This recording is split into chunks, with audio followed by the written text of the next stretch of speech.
Ein echter Zuladungsweltmeister, den haben wir ja vor uns und normalerweise sprechen wir bei solchen Kastenwagen immer von Überladung ab Werk. Er lacht hier, der Andreas, aber hier ist es so bei Malibu, ihr legt, also wenn es 3,5 Tonnen ist und der Kunde natürlich nicht alles rein optioniert hat, was es irgendwie gab, hat dieses Fahrzeug mit Fahrer, mit einem Tankvolumen, mit, ich sag mal, auch Frischwasser, noch über 600 Kilogramm Zuladung. Ja.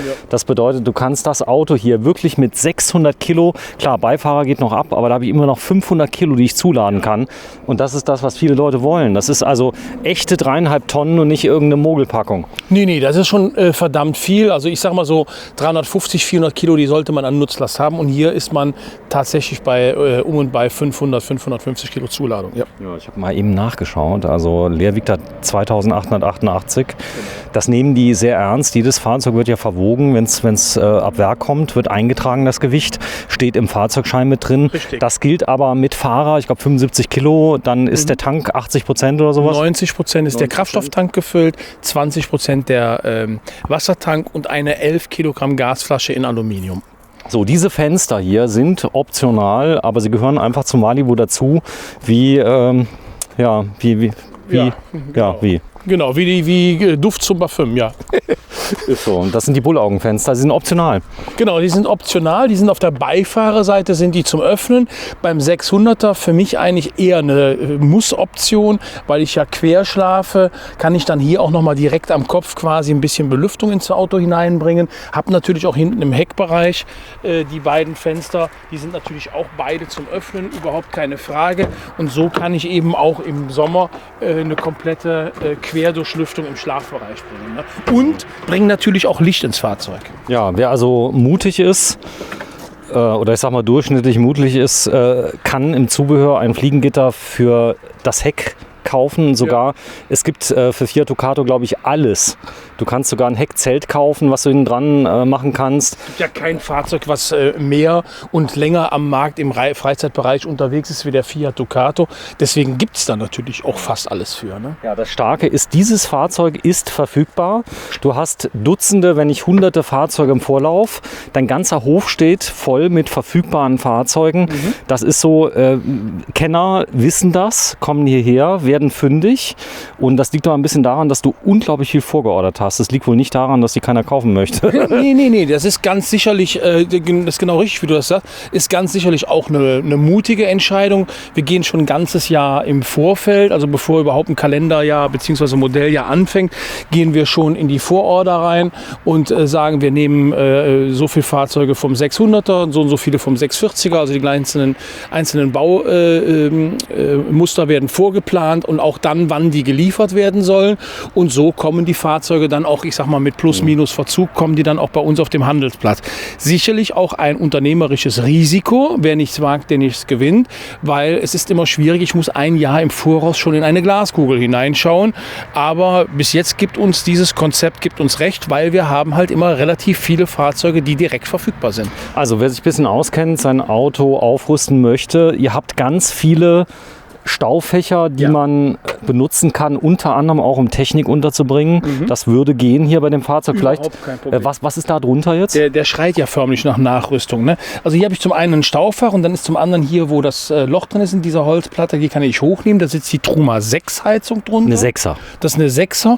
Im Standard ist das eine ganz normale 6er Gasheizung. Die kann ich aber auch mit einem Heizstab nachrüsten. Dann habe ich 2x900 Watt, die ich nochmal elektrisch beiheizen kann. Dann kann ich hier bei den Fahrzeugen, weil hier ist der Kofferraum mal nicht so vollgepackt mit dem ganzen Zeugs, das nochmal dementsprechend hochklappen. Das gleiche geht hier auch. Da ist nochmal so ein Lifter mit drin und kann dann hier diese Stange, möchte ich das einmal nur mal zeigen, die kann ich halt rausnehmen, analog auch bei den anderen beiden und die werden dann hier dementsprechend eingelegt. Und ach so, die haben direkt einen Platz? Ja, das ist der feste Platz dafür und die werden mit diesen beiden Schnüren werden die festgezurrt und so kann ich dann eben das Schlafzimmer hier vom Fahrzeug zu einem großen Stauraum machen, sodass ich am Wochenende auch im Baumarkt meine Bauutensilien oder einen neuen Kühlschrank anholen kann. Oder halt die Fahrräder mitnehmen kann. Oder die Fahrräder das oder auch toll. teure E-Bike. Man hat mal über Motorrad nachgedacht, finde ich aber ein bisschen gewagt, aber theoretisch geht das. Von der Zuladung auf jeden Fall. Der Doppelboden hier ist optional, kostet knapp über 100 Euro, Ja, aber sensationell. Zeig mal gerade, man kann ihn sogar anheben. Genau, das ist also ein relativ überschaubares Invest an der Stelle.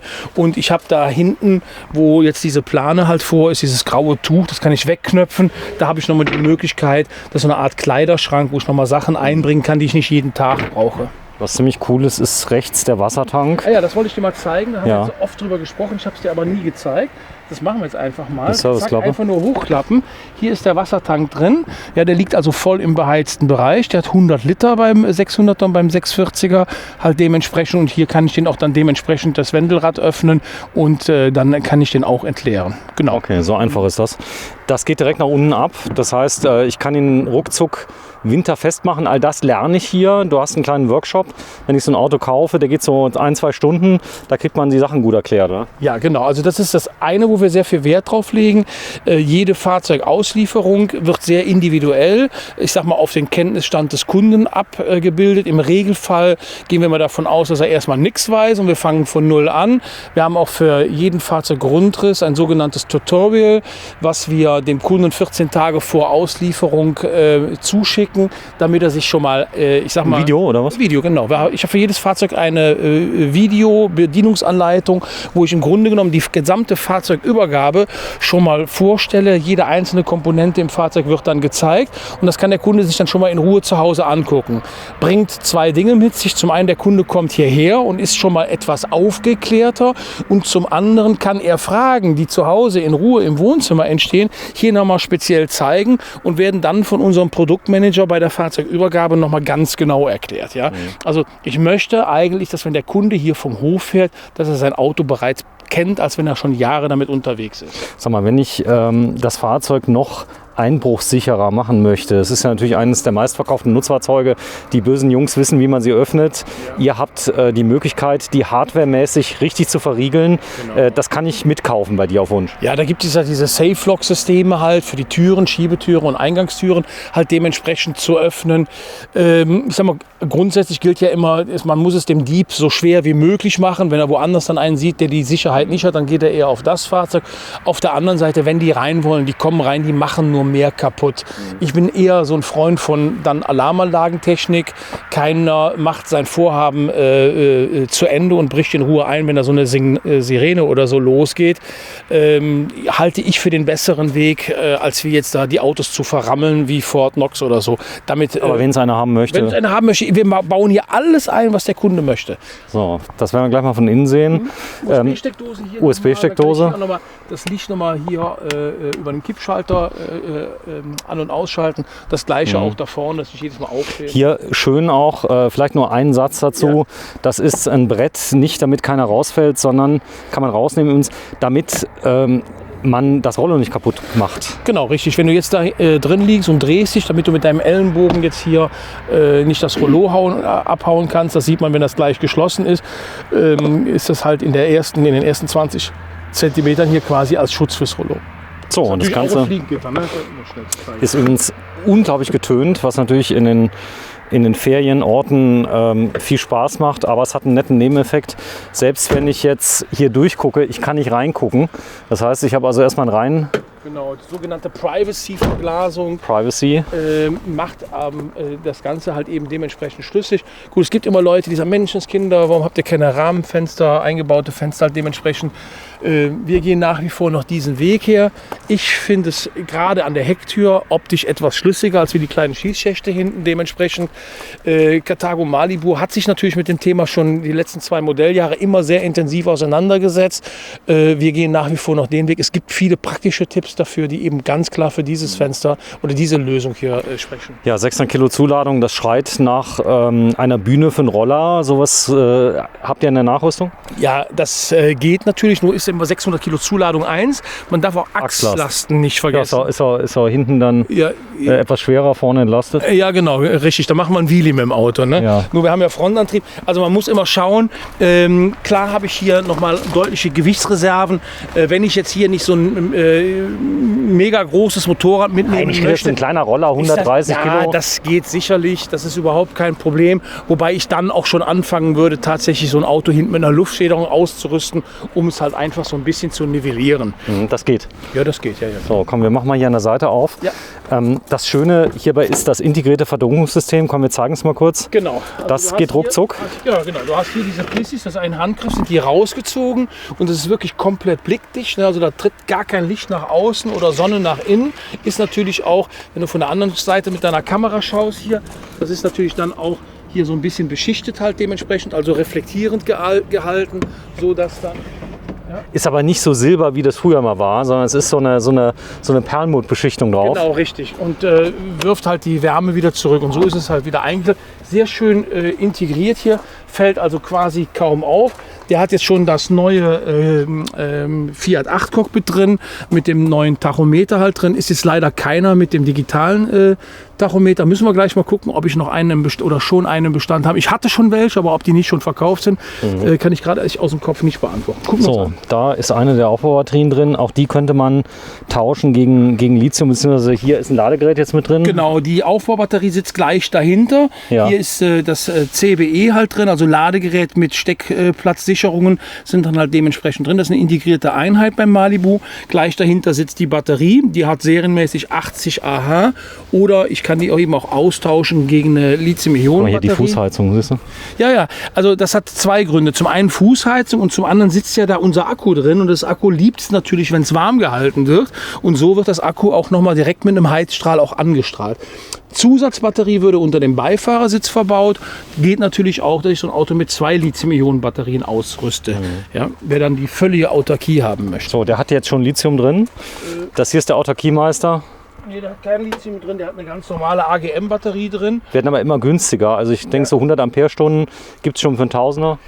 Ja, also im Moment in unserer Preisliste hat die noch einen anderen Preis, aber man muss die ja nicht unbedingt gleich bei dem lieben Karthago-Händler bestellen, auch wenn ich jetzt hier gegen Umsatz spreche. Ne? Man kann die auch im Zubehör kaufen und baut die dann ein und lässt dann halt nur das Ladegerät dementsprechend umdippen. Aber da, ich sag mal so, wenn das jemand nachrüsten möchte, hat so eine Batterie dabei, ist bei dir Kunde, du wirst ihn nicht vom Hof jagen, ihr schaut euch aber genau an, was da eingebaut wird. Das muss natürlich auch Hand und Fuß haben. Angelieferte Teile verbauen wir nicht. Also, nicht? Nee, wir müssten ja dann auch dafür Garantie übernehmen. Das meine ich nämlich damit. Das ist das Problem dabei. Ja?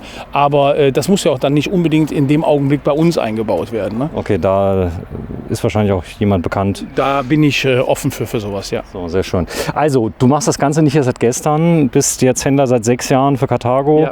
Das Ganze hat begonnen mit einem wahnwitzigen Projekt, nämlich der Idee, nur Karthago zu führen.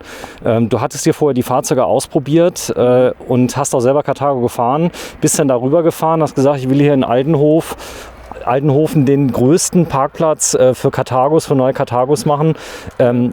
Wie haben die dich aufgenommen? War das erstmal, wo die gesagt haben, Herr Marein, vielen Dank, trinken Sie mal einen Kaffee aus? Ja, also hört sich so an, als wenn du damals Mäuschen gespielt hast. Das war in etwa tatsächlich so. Wir haben im Vorfeld wirklich nicht darüber gesprochen.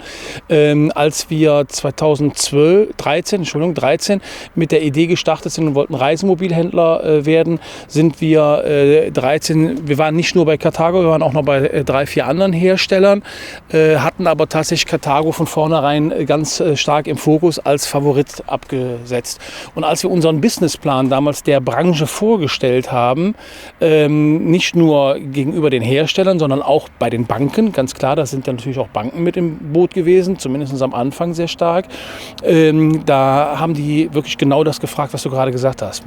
So Pillen hätte ich auch gerne, träum mal weiter so. Wir haben am Ende des Tages das tatsächlich realisiert bekommen und haben auch, wie sagt man so schön, die PS am Boden bekommen und sind tatsächlich da, wo unser Businessplan 14 uns schon gesehen hat. Ja. Sicherlich gibt es da einige Faktoren. Na, hier klar, Dieseltank und darunter kommt die AdBlue. Faktoren? Ich wollte dich nicht unterbrechen. Gibt es einzelne Faktoren dazu, die uns natürlich auch ein bisschen Rückenwind gegeben haben. Da gibt es natürlich, die sind vielleicht dem einen oder anderen auch bekannt. Man muss aber auch sagen, dass ich wirklich mit Carthago wirklich auf einen Partner gesetzt habe, der daran geglaubt hat, was wir damals gesagt haben, was wir umsetzen wollen, wo wir uns sehen mit der Marke. Und ich habe auch mit Carthago eine Gruppe an der Hand, wo ich wirklich mit, ich sag mal, und bei 60.000 Euro bis hin zu 250.000, 270.000 Euro wirklich eine gesamte... Eine schöne Bandbreite. Ja, ich sag mal so den Camperzyklus, Lebenszyklus so ein bisschen mitgehen kann. Ne? Egal, wo er einsteigt. Das hatten wir heute, da kam eine Kundin rein, die hatte ihren Kastenwagen abgegeben, ist jetzt im Teilintegrierten drin. Die vielleicht Pia, ja. Die Pia, die da war. Genau. Komm, wir gehen mal weiter. Also ich habe viele Kunden, die kaufen nicht nur das zweite Auto, ich habe schon Kunden, die haben das dritte und vierte und fünfte Auto bei uns gekauft, weil man die halt eben immer wieder halt abholen kann. Man hat eben fast alles in der Carthago-Gruppe. Ja, und heute, denke ich mal, ist es eine Win-Win-Situation für Carthago wie auch für die Marine Caravaning, dass wir gemeinsam auf diese eine Karte gesetzt haben. Ja, da vorne, du setzt stark auf das Thema Internet und Erklärung. Hier sieht man was ganz Tolles. Ich zeige es mal auf der rechten Seite. Das ist übrigens kein Fenster, haben wir eben gezeigt. Das ist der Malibu 600 DBK, Diversity Family 44. Und das hier ist ein Fenster. Genau. Und das Licht auch durchschimmern. Licht auch durchschimmern. Das ist schon ziemlich genial gelöst für mehr Licht. Ganz genau. Also ich habe hier 2 Fliegen mit einer Klappe geschlagen. Zum einen, ich gehe mal gerade vor, habe ich hier fast annähernd eine Stehhöhe im vorderen Bereich. Ich gehe hier nochmal auf dieses Podest hoch. Warte, ich zeig's mal gerade, du stehst gerade auf dem Podest. Genau, ich stehe auf diesem Podest, das ist also gut und bei 20, 25 Zentimeter hoch. Habe aber hier diesen Staukasten, der sonst hier verbaut ist, eben nicht mehr, so dass ich also hier ein offeneres Gefühl habe. Freiheit. Genau, richtig. Und wenn ich hier sitze ich halt nicht immer in so einem eingebauten Kasten hier. Also wenn man das Fahrzeug tagtäglich nutzt und jetzt nicht als Hardcore-Camper, würde ich persönlich tatsächlich die Coupé oder die GT-Variante vorziehen, wenn auch dieses Staufach, was hier drüber ist, extremst nützlich ist. Das ist auf keinen Fall wegzudiskutieren. Der Raumgewinn ist ja phänomenal. Der Raumgewinn ist phänomenal. Hier habe ich schon mal so kleine Fächer, wo man ein paar Landkarten, die sollte man ja heutzutage noch haben, oder ein bisschen Bordmedizin einbringen. Das erinnert mich an viele Anleihen, dadurch, dass oben das fehlt, erinnert es mich an den Vollintegrierten, bei dem ihr das ja auch so gelöst habt. Das Raumgefühl, ich gehe mal gerade einen Schritt zurück, dass du es siehst, du bist ja 1,83 Meter, das ist so viel besser. Bitte überlegt euch das, steigt in so ein Auto rein, setzt euch hier rein, dann überlegt ihr euch dreimal, ob ihr das wirklich braucht, denn man kann es nicht öffnen, das Fenster, gell? Also zum einen habe ich ein Verdunklungsrollo davor und dieses Fenster ist natürlich nicht zum Öffnen. Ich denke mal, das wäre auch zu gefährlich. Ich kann dir sagen, warum. Es ist ein speziell, ich habe die Frage mal an den Hersteller mal gestellt, okay. Es ist ein speziell Schallschutz isoliertes Glas, das, ich sag mal, automotiven Ansprüchen gedient, denn ansonsten wären die zu laut, weil das nämlich direkt hier dran ist. Und das haben die mir erzählt und deswegen haben wir es auch nicht aufgemacht. Ja. Und das ist also ich bin ja schon einige GTs gefahren, das macht keine Windgeräusche. Wenn man überhaupt von einer Windgeräuschwahrnehmung spricht, kommt es tatsächlich von dem Heki-Dach, aber da gibt es auch nochmal spezielle Gummis, um das auch nochmal leiser zu kriegen. Das Dach selber, ob das da ist oder nicht, das merkst du nicht. Das ist ganz wichtig, denn viele sind durch den neuen Fiat Ducato 8 sehr sensibel geworden, denn das Fahrzeug ist sehr leise. Du hörst viel mehr bei dem Ducato, weil das nicht überschattet wird von irgendwelchen rauen LKW-Geräuschen, sondern das ist schon ein sehr PKW-Feeling. Das fängt an mit der neuen Klimaautomatik, die hier mit drin ist, die wirklich phänomenal ist. Also von der Steuerung her haben mir viele erzählt. Dann die Isolierung, hat Fiat gesagt. Also der Fahrraum ist viel besser isoliert. Ja, das Auto ist nochmal einen ganzen Tacken ruhiger geworden. Auch der Verbrennungsablauf im Motor scheint wesentlich ruhiger zu laufen. Das Auto verbrennt nicht mehr so hart und läuft wesentlich weicher. Ich habe hier schon den neuen Armaturenträger drin mit dem neuen Tachometer. Leider noch keinen digitalen Tacho, den ich jetzt hier in dem Auto wollen zeige. Viele gar nicht. Also ist der kostet ja auch eine Menge Aufpreis. Geld mehr, ja. Und mehr als informieren tut der auch nicht. Ne? Also wie schnell ich fahre, weiß ich in dem einen wie auch in dem anderen Auto. Für Technikverliebte sicherlich eine schöne Sache. Haben müssen, muss man das ganz sicher nicht. Hier ist eine extrem gefragte Wohnwelt drin. Es ist die Cherry Classic. Ja, und das Besondere ist, es verbindet zwei Welten. Genau.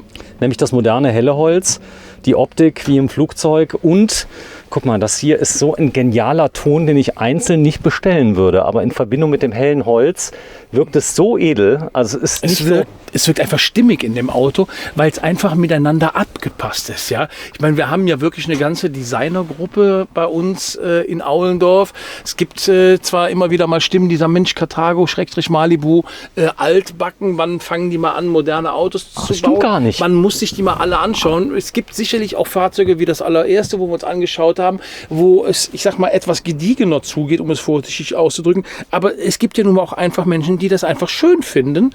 Und das ist doch modern. Guck mal, du hast das Graue hier mit dem ich sag mal, nicht ganz weiß und cremefarbenes Weiß. Das haben wir uns auch mit der Küche gewählt, weil zu weiß ist zu hart. Ja. Das ist oft ein Problem, was du hast. Der Trend war ja früher ganz dunkel und jetzt hast du was ganz Tolles entwickelt, nämlich dunkle Akzente mit vielen weißen Akzenten. Das ist so, ja. Und wenn du mal schaust, das ist der neue Boden. Ganz kurze, ganz lange, aber langgezogene Striche verleihen dem eine ganz edle Optik, ohne, weißt du, diesen Schiffsboden wieder zu verwenden, der ja mittlerweile in die Jahre gekommen ist, den viele auch nicht mehr sehen wollen. Weißt du, der mit den Streifen, der Nadelstreifenboden, ja. Der Nadelstreifen. Und guck mal hier, das sind auch so schöne Anleihen, also die ich finde, diese, ich sag mal, Betonoptik, die du hast, diese Schieferoptik, die mit drin ist, in Verbindung mit dem hellen Holz. Ja, das ist so. Und vor allen Dingen, du kannst es wirklich, wie du gerade gezeigt hast, mit einer Hand kannst du es bedienen und da rappelt und klappert auch nichts drin. Das ist immer mit Filzgleitern unterlegt und wird von den Magneten auch so festgehalten.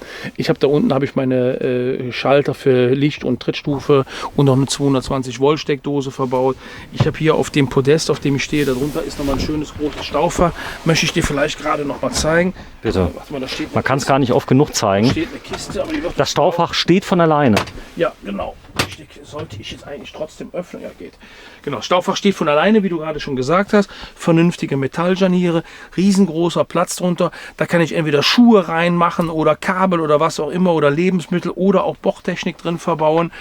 Zum Teil bietet sich das wirklich an. Liebe Kastenwagenfreunde, wenn ihr was vergleicht bitte keine Äpfel mit Birnen, denn viele verbauen die Heizung unter dem Vordersitz. Das machen viele. Das ist nicht schlecht, aber dann geht Folgendes verloren. Zeig mal bitte.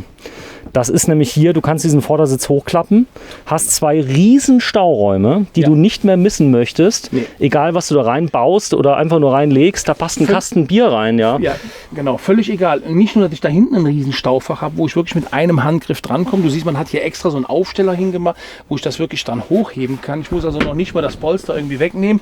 Ich habe hier auch noch gleich darunter eine riesengroße Schublade mit einem, ich sag mal, Mini-Vince Mülleimer, aber immerhin haben wir dran gedacht.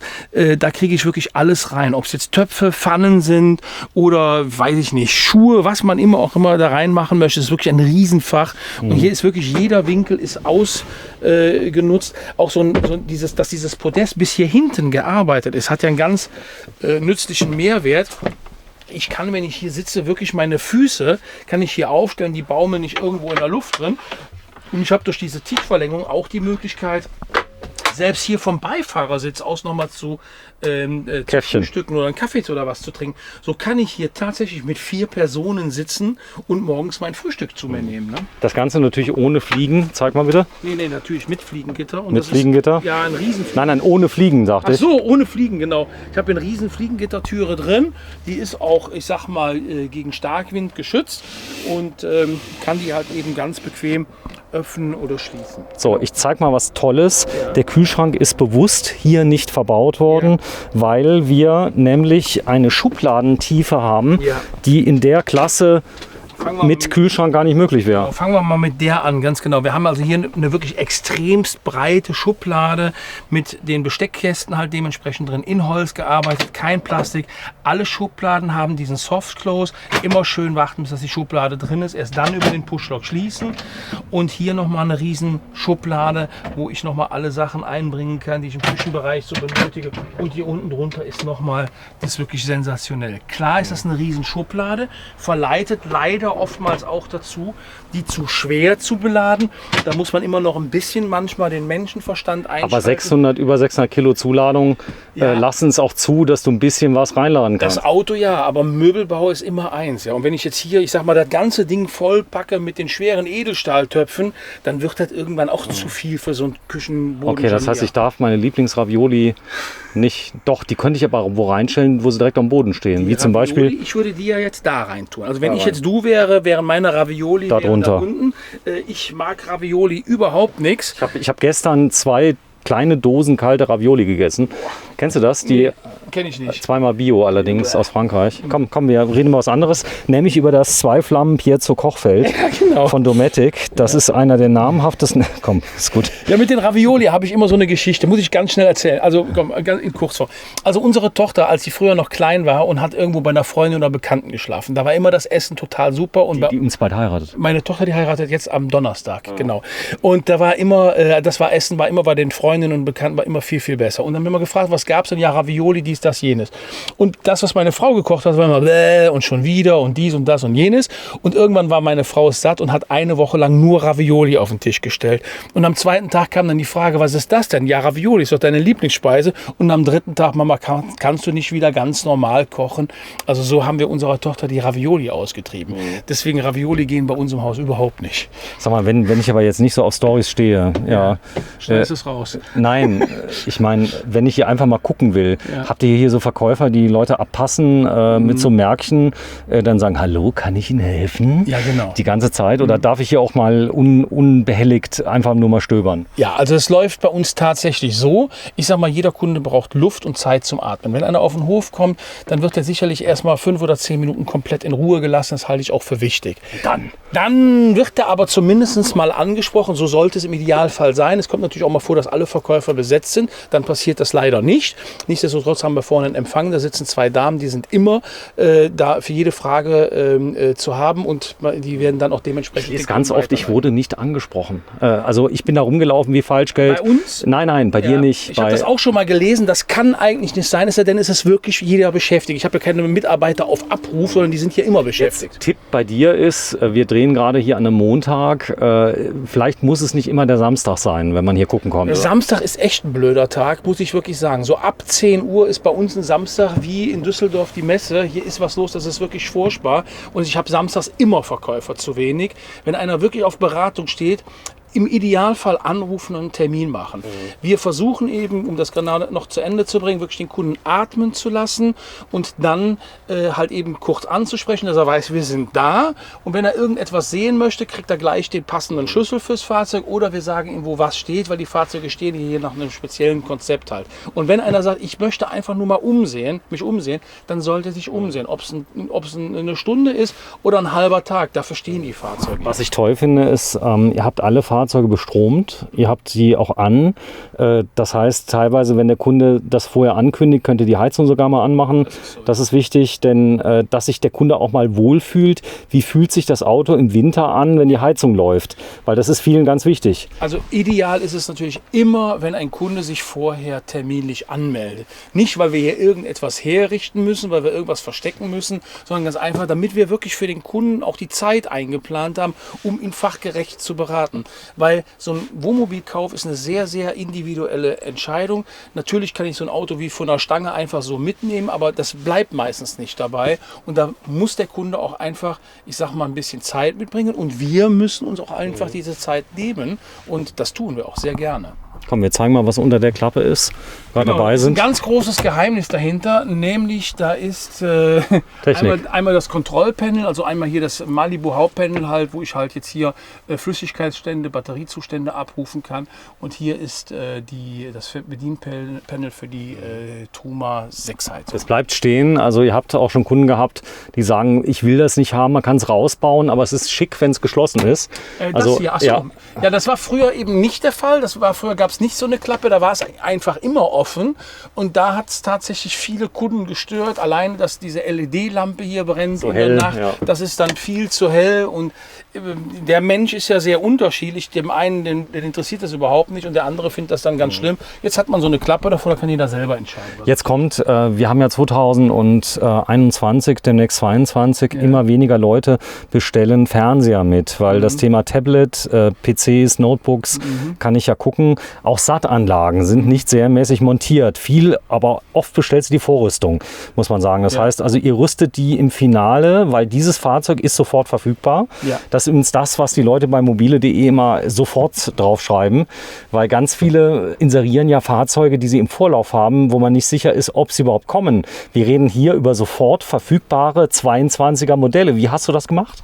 Ja, also ich hatte das ja heute schon mal erklärt. Wir gehen also hin und gehen ein Jahr im Voraus zum anlaufenden Modell ja schon hin und gehen in die Planung rein. Setzen uns natürlich damit Karthago sehr eng zusammen und sagen, wie viele Fahrzeuge kann man halt dementsprechend von den einzelnen Modellen in den einzelnen Monatskontingenten halt abrufen und machen eine Vororder fürs ganze Jahr. Das versetzt uns natürlich in die Lage, dass wir sehr früh und rechtzeitig die Fahrzeugmodelle auf dem Hof stehen haben und dass wir natürlich dann auch dementsprechend vorhalten können und den Leuten die Fahrzeuge zeigen können. Weil ich denke mal, es ist viel einfacher, wenn der Kunde etwas sieht, was er am Ende des Tages, da kommt es schon wieder, wenn der Kunde etwas sieht, was er entweder bestellen möchte oder wo er sich ganz einfach für interessiert. Die meisten Fahrzeuge, die hier stehen, klar sind die alle irgendwie vorkonfiguriert.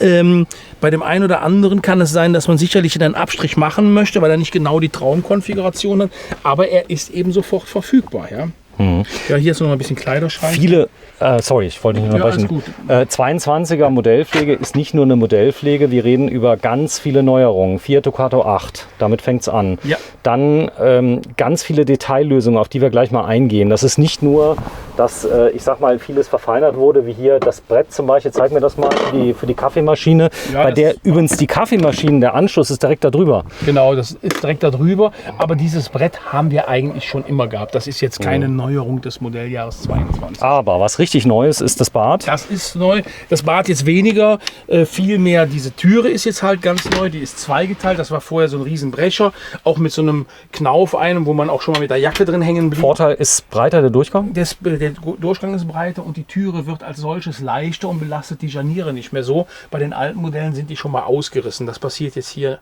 so Gott will, nicht mehr. Ganz neu in dem Bad ist jetzt, wenn man von absoluter Neuigkeit anspricht, ich mache mal Licht gerade hier an. Ich habe jetzt hier halt eben sehr nützlich so ein Rollo 1, wo ich jetzt die Seite zum Waschbecken hinschließe und halt hier dementsprechend die Seite. Ja. Dusche und schon kann ich losduschen. Es sind also nur 3 Sachen nötig. Das zumachen und die Toilette in die Position bringen, wie sie jetzt gerade ist. Nämlich damit das der große Raum ist. Ich habe 2 Bodeneinlässe dementsprechend hier drin. Sag mal bitte, eins ist... Also ein Bodeneinlass da, ein Bodeneinlass da. Das also heißt, falls er schief steht, oder? Falls das Fahrzeug schief steht, in irgendeiner Ecke wird das Wasser ganz sicher laufen, sodass das Wasser dann auch dementsprechend wegläuft. Toilette halt in 3 verschiedenen Positionen. Das ist jetzt im Grunde genommen die Endstellung, in der ich dann auch meine Geschäfte erledigen kann. Wie viel Platz, wenn ich mal kurz draufsetze, sagen wir so nicht? Ja. 1,83 Meter und du hast Beinfreiheit. Und ich habe Beinfreiheit, also ich kann jetzt hier also auch längere Zeit drauf verweilen. Auch alleine kannst du machen, also wenn vorne mal der große Skatclub sitzt, gut, hier in Nordrhein-Westfalen wird ja noch Skat gespielt, aber das würde gehen. Das heißt, ich kann hier zur Not meine Notdurft ohne die fremden Blicke vollrichten. Das geht, ich würde vielleicht die Lautstärke des Radios etwas höher drehen in der Zwischenzeit. Sehr schön. Ja, das Raumgefühl ist schon, also das ist wirklich diesem fehlenden Fach oben zu verdanken, wenn du nochmal drauf guckst. Ja. Das macht viel aus. Thema Raum ist im Kastenwagen eine Kunst, eine Metamorphose. Du hast früher mal diese Bäder gesehen, die hier reingingen mit den Rolldingern. Habt ihr die auch mal gehabt? Nee, zum Glück nicht. Ja, du weißt, die so rauskamen, da hast dich reingestellt. Die waren schon oft in der Ausstellung kaputt. Ja, also es war so Mittel- oder Raumbäder, wie man sie dann genannt hat. Ich dusche ja nicht den ganzen Tag in meinem Fahrzeug. Also ich sag mal, 90% der Kastenwägen werden in den Sommermonaten genutzt. Da passiert das meiste draußen. Ein Großteil der Fahrzeuge steht auf Stellplätzen oder Campingplätzen, die auch zum Teil mittlerweile schon über ausreichend Sanitäreinrichtungen ausgestattet sind, sodass man dort duschen gehen kann. Und da ist die Dusche, ich sag mal, mehr oder minder so ein Notcharakter. Wieso muss ich die dann so in ein Auto verbauen, dass sie mir den halben Wagen versperrt? ja, übrigens serienmäßig bei Carthago, Thema Außendusche, hat man sich, ja gut, du lachst, aber es ist so, wenn du diesen Duschkopf tauschst, einfach nur schrauben, kannst einen neuen drauf machen mit einem Taster. Mache einen neuen drauf hier mit einem Taster oben drauf, kann hier dann dementsprechend schon einschalten und habe dann hier Druck draufstehen. Und wenn ich den Schlauch jetzt hier durch dieses Kassettenfach Zeig mal bitte, wo, halt durchgebe, wo ist das? hier unten durch das Kassettenfach, dafür muss halt nur die Toilette zurückgeklappt werden. Dann kann ich das Toilettenfach ja von außen aufmachen, gehe mit dem Schlauch hier durch. Hab eine Außendusche. Wenn ich den Schlauch, ich sag mal, um 50 cm verlängere, ist das vollkommen ausreichend. Dann kann ich draußen ganz normal duschen. Finde ich eigentlich ganz praktisch. Jetzt, wenn ich vom Strand komme und habe Salz oder Sand an mir oder der Hund ist dreckig, komme aus dem Wald zurück, kann ich ihn draußen abduschen. Ja, viele nutzen ja die Kastenwagen auch im Alltag. Das ist bei der Länge, deswegen sind 6 Meter sehr gefragt. Absolut. Da ist so das Thema Längsbetten, sehen wir gleich, gibt es. Es macht das Auto länger. Genau, um 40 cm. Ja, und das sind aber die Leute, viele sagen, naja, es sind ja nur 40 Zentimeter, aber im Alltag fällt das richtig auf, weil die Parkplätze bei uns haben ja gefühlte 5 Meter, so 1 Meter stehst du schon mal drüber, Ja. nochmal 40 Zentimeter drüber, es ist nicht nur die Fähre, sind wirklich viele Dinge. Ja, also 6 Meter gehen so gerade noch, ich sag mal, im täglichen Gebrauch, im Straßenverkehr auf Parkplätzen. 6,40, der steht definitiv immer irgendwo über, entweder vorne oder hinten. Ich fahre gerade 7 Meter. Du fährst 7 Meter. Das ist schon, da ich aber vom Morelo komme, von einem 9 Meter Fahrzeug, ist das eher Kindergeburtstag, aber wenn du musst dann schon ganz genau gucken, weil der Radstand wird länger, das ist also auch die Geländegängigkeit, Wendekreis, alles. Also ich habe gestern, ich bin hier bei deinem Bauern reingefahren da vorne, da musste ich hinten wenden, nachts. Da musste ich mir erstmal eine Stelle aussuchen, wo ich dann genug Platz hatte. Ja, das glaube ich. Also ich habe das Auto eben gesehen, als du gekommen bist und ich war erschrocken, wie lang der ist. 7 Meter Kasten, ja. Ja, und wie hoch der ist. Ich habe jetzt nicht 3,34 Meter. 3,34 Meter, das musst du dir mal überlegen. Da musst du genau nachdenken, wo du hinfährst. Ja, also bei uns ist ein E-Line, der ist keine 3,34 Meter hoch. Ja, Fahrzeug hier knapp über 2,35 Meter, glaube ich, ist der hoch. Ich gucke gleich Dieser mal. jetzt hier? Ja. Achso, ja, okay, ich wollte gerade sagen, ja, der ist 2 Meter. Warte, schau mal gerade hier vorne sind die Maße, bevor wir dummes Zeug erzählen. Nee, also in der Höhe hier hat der 2,59. 2,59, in der Breite 2,5 Meter und du hast ja einen Sprinter. Dein Sprinter ist ja nochmal 10 cm schmaler. Und jetzt muss man überlegen, dein Auto ist 7 Meter, was hast du gesagt, 3,34 Meter hoch und dann bei einer Breite von 1,95. Also das Raumgefühl in dem Auto hier kannst du einfach auf dem Mercedes nicht bauen. Das ist so, weil er so schmal ist. Ja, das ist, die Breite macht's. Und das ist so viele, gerade eben hat man ein Pärchen, die haben jetzt einen Mercedes, einen teilintegrierten, der ist nur vorne schmaler. Was hat die Frau gesagt? Ich hänge mit dem Ellenbogen an den Fenster während der Fahrt. Ja, mit dem Ellenbogen an den Fenstern. Da hatten vorher einen Fiat und das haben sie direkt gesagt. Ja, haben gesagt, also nichts gegen Mercedes, aber der ist so schmal. Ja, also nochmal, der Mercedes ist ein Top-Fahrzeug, absolut, aber er ist nun mal 10 cm schmaler. Im teilintegrierten Bau kommt der für uns in Frage, aber im Kastenwagen ganz viele Kompromisse. Also ich glaube, wenn dann ein Carthago-Kunde dann kommt vom Kastenwagen und kommt dann zum Mercedes, ich glaube, der muss den Stern ganz lieb haben, denn es ist ein gutes Stück enger. Also ich selber kann ja kein Hehl drum machen. Ich komme ja ursprünglich vom Mercedes-Benz und ich sage immer, mir ist shit egal, was ich für ein Auto fahre, Hauptsache ist ein Stern drauf. Nur beim Reisemobil ist das nicht unbedingt so. In der letzten Konsequenz muss man das so aussprechen. Es ist tatsächlich so, Fiat macht seit vielen Jahren einen extrem guten Job im Reisemobilbereich und sind ja auch absoluter Platzhirsch hier und das auch stellenweise mit Grund. Natürlich bekommen die jetzt auch mal ein bisschen Wettbewerb und das ist auch ganz gut so. Ich glaube nicht, dass der Fiat 8 so früh gekommen wäre, wenn Mercedes nicht so erfolgreich mit dem VS30 auf dem Markt unterwegs wäre. Es ist so, also Mercedes-Benz hat ein ganz tolles Auto gemacht, was stromlinienförmig für Palettentransport, aber zum Wohnmobilreisen gibt es bessere, muss man schon sagen, vom Platz innen. Vom Platzangebot, ja. So, es sei denn, man hat natürlich das Metamorphose-Wohnmobil mit allem drum und dran. Wir reden ja hier vom sogenannten klassischen Grundriss. Ja. Also das ist das, was viele Leute kennen. Du hast also hinten im Heck das Bad. Genau. Hinten im Heck das Bett. Ja. So, dann hast du Lüftungsmöglichkeit auf beiden du Seiten. hast ja hier diese Bullaugenfenster, die du halt sehr schön aufstellen kannst. So habe ich also eine Belüftungsmöglichkeit hier vorne am Kopf. Habe im Grunde genommen hinten nochmal über die Heckfenster, die kann ich ja beide aufstellen. Und habe sogar nochmal das Heki-Dach oben, was ich aufstellen kann. So liege ich hier schon fast im Freien. So, ich zeig mal oben. Mach das gerne. Oben haben wir ein richtig großes Fach, was aber nach oben verjüngt ist, damit das Raumgefühl eben ein anderes ist. Das sind die Gurte, gell? Genau, diese Bänder hier sind eben dafür da, dass wenn ich jetzt das Bett aufgestellt habe, um jetzt hier beispielsweise als Stauraum zu nutzen, dann kann ich dieses Bett halt dementsprechend mit diesen Bändern halt sichern, dass das nicht umklappt. Ne? Das Feeling in so einem Bett ist phänomenal. Das heißt also Leute, die noch nie gecampt haben, das erste Mal in so einem Bett schlafen hier, das ist so eine Mischung aus Pfadfinder und Luxus-Komfortbett. So ist es, oder? Ja, man schläft hier auch total klasse drin. Wir haben wirklich hochwertige Matratzen. Ich habe Lattenroste hier drunter. Also man liegt hier nicht auf dem platten Holz oder so. Das ist wirklich, also ich sag mal, sehr bequemes Schlafen. Ist die Falz in der Mitte, ist da genau die Falz vom Poppes, die da reinlegt? Oder? Nee. Kann man so? Ja, doch ungefähr, plus minus. Sagen, ist ungefähr da drunter. Ja, einfach, wenn ich jetzt längs liege. Doch. Also, wichtig ist, macht einen Termin, Ja. Probe liegen, ganz wichtig. Ja, gerne. Also ruhig mal rein. Ist es so, ich kann selber gucken, das ist gar kein Thema. Ihr habt die Fahrzeuge da, die sind lieferbar. Es gibt Längsbettenvarianten, da bin ich bei 6,40. Gucken wir uns gleich. Was ist der längste? 6,40 Meter. 6,40 Meter. Also ihr habt keine 7 Meter Autos, Nee, oder? 7 Meter Autos haben wir nicht. Also nicht im Malibu-Kastenwagenbereich. Okay, super. Also nicht im Kastenwagenbereich. Und nochmal das Thema Kastenwagen. Warum kauft man sich einen Kastenwagen und keinen teilintegrierten? Was sind das für Gründe? Du hast das eben schon zum Teil angesprochen. Oftmals ist der Kastenwagen auch eine Ersatzlösung für den Zweit-Pkw, den man gehabt hat.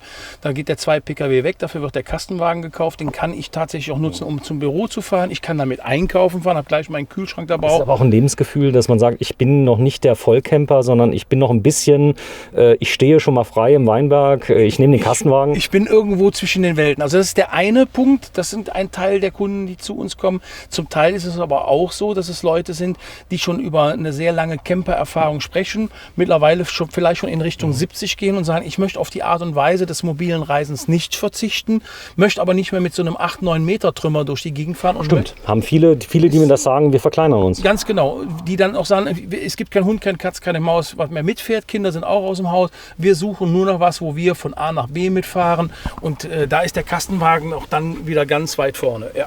So, und hier steht ja der Absauberkühlschrank. Genau, ich habe es von draußen gesehen. Genau, das ist ja auch wieder eine Komfortklasse, in der wir jetzt hier sind. Dein Favorit ist ganz klar, was Autarkie angeht. Was Autarkie angeht, ja. Doof ist, dass der Kühlschrank jetzt hier oben steht. Ich meine, so war es immer gewesen. Das ist jetzt keine Neuerung. Neu ist ja jetzt halt eben, dass die meisten Autos mit Kompressorkühlschrank ausgestattet sind, der dann eben halt dementsprechend unten sitzt. Aber der Absauberkühlschrank läuft geräuscharm und verbraucht so gut wie keine Energie. Und macht auch richtig kalt. Also da die Vorurteile, klar, wenn ich jetzt irgendwann mal bei 40 Grad, irgendwann gibt der mal auf, aber bei ganz normalen Bedingungen bis 30, 35 hast du oben im Gefrierfach sogar noch Eis. Also es ist so. Ja, das ist so. Was viele nicht wissen, ich kann das Gefrierfach auch mit wenigen Handgriffen kann ich das rausnehmen. Hier sind so Clips drin, dann kann ich den Boden halt dementsprechend rausnehmen. So kommt im Grunde genommen diese Kühlleistung, die eigentlich fürs Gefrierfach zugerechnet ist, kommt noch mit dem gesamten Kühlschrank entgegen. Und somit habe ich im Grunde genommen so eine Boosterfunktion, wenn ich nicht unbedingt Eis jetzt am Urlaubsort brauche. Toll. Also, wir haben eine Sache noch nicht gezeigt, die ist phänomenal, sind die Kleiderschränke. Also, ja. Denn, habe ich das nicht schon gezeigt? Ja, wir haben eben nur kurz, haben wir den gezeigt, aber jetzt kommt noch viel besser. Bitte schaut euch mal Kastenwagen an und dann schaut mal bitte Kastenwagen an, die das jetzt haben, was der Andreas zeigt. Genau. Nämlich einmal den. Genau, ich habe hier einmal einen Kleiderschrank, wo ich im Grunde genommen die Sachen reintun kann, die ich jeden Tag mehrfach benötige. Dann habe ich hier nochmal direkt, also muss man auch nicht unbedingt hochklappen, mache ich jetzt nur zum Zeigen, habe ich hier Aber noch, es geht, ich komme von oben dran. Genau, habe ich hier auch nochmal Kleiderschrank, den ich dementsprechend nutzen kann. Und hier, ich nenne das immer so ein bisschen den Reservekleiderschrank. Hier kann ich nochmal, das ist allerdings von hinten über den Kofferraum zugänglich. Oder hochklappen. Oder hochklappen, das geht auch. Hier ist nochmal diese Sichtplane davor. Hier kann ich eben die Sachen halt reinmachen, wo ich sage, die brauche ich nicht jeden Tag dreimal, sondern ich sag mal Kleidung für Extremwetterlagen. Ne? So, diese Tür kannst du rauslassen. Das heißt, die kann man einfach rausnehmen. Denn wenn da nämlich der Hund drunter liegt, zeig mal bitte. Also das jetzt rausmachen, das wäre jetzt schon nicht mit einem Handgriff zu machen. Aber es geht, eure Techniker können das. Ganz genau. Ich kann das nach oben wegziehen, das ist überhaupt kein Problem. Muss ich nur die Betten halt wegstellen. Okay. Hier 2 Wendelschrauben lösen, dann kann ich das nach oben wegziehen. Da könnte ich ein Surfbrett reinmachen. Dann ist das offen bis vorne. Wie du das eben schon angesprochen hast, oftmals wird dieser Grundriss auch gerade für die Leute mit Hund genommen, weil der Hund hat dann hier in dem rückwärtigen Bereich auch die Möglichkeit, dass man ihm da eine Kiste einbaut, wo der dann im Grunde genommen seine eigene Höhle hat. So könnte man auch für kleine Hunde eine Hundeklappe reinmachen. Das habt ihr alle schon gehabt. Ja. So, ziemlich cool. Kommen wir hier mal raus. Viel, was wir noch nicht hatten. Ja, vielleicht noch 1, 2 Takte zum Thema Werterhalt. Denn ihr habt euch mit Malibu ein Brand geschaffen. Ich meine, unverkennbar sind alle Ducatos von außen ähnlich. Und viele sehen auch den Unterschied nicht. Was ist in der Isolierung drin? Wie sind die verarbeitet? Aber allein der Brand Malibu, der hat per se schon mal einen Wert. Ja, Malibu ist gut. Malibu Company of Cartago. Das ist so. Mehr Reisemobil findest du in keinem Kastenwagen. War mal ein Werbeslogan.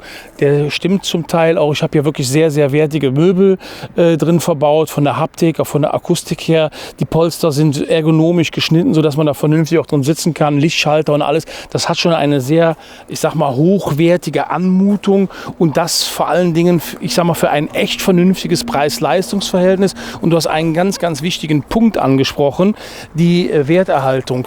Wenn ich heutzutage mein Geld irgendwo drin investiere, zu Banken kann ich es ja nicht mehr bringen, dann möchte ich wenigstens einen minimalen Wertverlust haben. Und der ist in einem Malibu-Kastenwagen ganz, ganz sicher, ist das Geld sehr gut investiert. Ja, und wenn dann natürlich in Aldenhofen bei dem Andreas Marein und seinem Team über 30 Leute kümmern sich um euch, am besten einen Termin machen. Ihr seid tatsächlich montags bis samstags geöffnet. Abends ist hier zu, das heißt, man kann also die Ausstellung abends nicht besuchen. Wann macht ihr zu im Winter? Ja, also um 18 Uhr gehen wir im Winter nach Hause. Im Sommer ist dann auch schon mal um 20 Uhr noch, dass wir hier rumlaufen. Um 18 Uhr gehen die Tore vorne zu. Am besten einen Termin machen, die Leute kommen im Schnitt über 200 Kilometer zu dir. Genau, 210 Kilometer ist im Schnitt. Im Durchschnitt. 210 Kilometer ist unsere durchschnittliche Kundenreichweite. Es gibt auch Belgier, Holländer, die zu euch kommen. Franzosen, genau. Die durchschnittliche Kundenreichweite ist 210 Kilometer. Der normale Kunde fährt statistisch gesehen 66 Kilometer bis zum nächsten Cartago-Händler. Bei uns fährt er bis zu 3-mal so viel, um hierher zu kommen, weil er eben weiß, hier hat er die größte Ausstellung, hier kann er jedes Modell sehen. Der Kunde nimmt diese Fahrt auf sich, weil er einfach hierher kommt und schaut sich das an, ganz in Ruhe, was er eben möchte. Okay, also ich frage dich jetzt mal was. Ja. Die 3 Stück, die wir gefilmt haben, die könnte ich mitnehmen. Wenn ich heute sage, ich will die haben, kann ich den mitnehmen? Dann kannst du der den steht. mitnehmen. Kann ich den mitnehmen? Ja. Kann ich den mitnehmen? Das heißt, alle 22er Modelle verfügbar, die hier stehen? Ja, alle, die hier stehen, die sind verfügbar, natürlich. Klar. Okay, super. So, deswegen haben die Nummern dran. Jetzt gleich im Anschluss 70.474 €, ein neues Modell. Diesmal für 70 Kilo. Bin ich mal sehr gespannt, was da drin steckt. Ja. Er wirkt schon sehr groß, 6,40 Meter Länge, habe ich gelernt. Genau, das ist aber ein 600er, wo wir jetzt hier dran stehen. Ja. Es sieht so groß aus. Weil du gerade sagst 6,40 Meter. Ich glaube, das macht die Markise. Ich glaube, hier ab dem Grauen, da kommt, glaube ich, 640er Modelle. Komm, zeig mal echt. Ja. Habe ich aber toll, habe ich aber klasse anmoderiert, oder? Ja, hast du super gemacht. Genau, das ist der erste 640er. Das ist der erste 640er und das ist ein 600er. Expedition Grey heißt diese neue Farbe. Finde ich auch sehr, sehr schön. Habe sonst immer selber schwarze Malibus gehabt, aber ich glaube, wenn ich mir jetzt einen holen würde, dann wäre der in Expedition Grey und dann schönes schwarzes Alurad drauf. Das sieht schon geil aus. Ja, sehr schön. So, zeigen wir gleich, aber zunächst mal der hier. Vielen Dank fürs Einschalten. Wir sind in Aldenhofen. Das liegt in Niedersachsen. Was? Das war ein Spaß. Das liegt in Nordrhein-Westfalen. 1 Live-Land. Im sogenannten Rheinland, genau. Wir sind hier 15 Kilometer von Aachen weg. Sektor, genau. 30 Minuten von Köln-Düsseldorf entfernt, direkt an der Autobahn A44. Der hat aber gesessen in Niedersachsen, ne? Also perfekt. Danke. Tschüss. Tschö.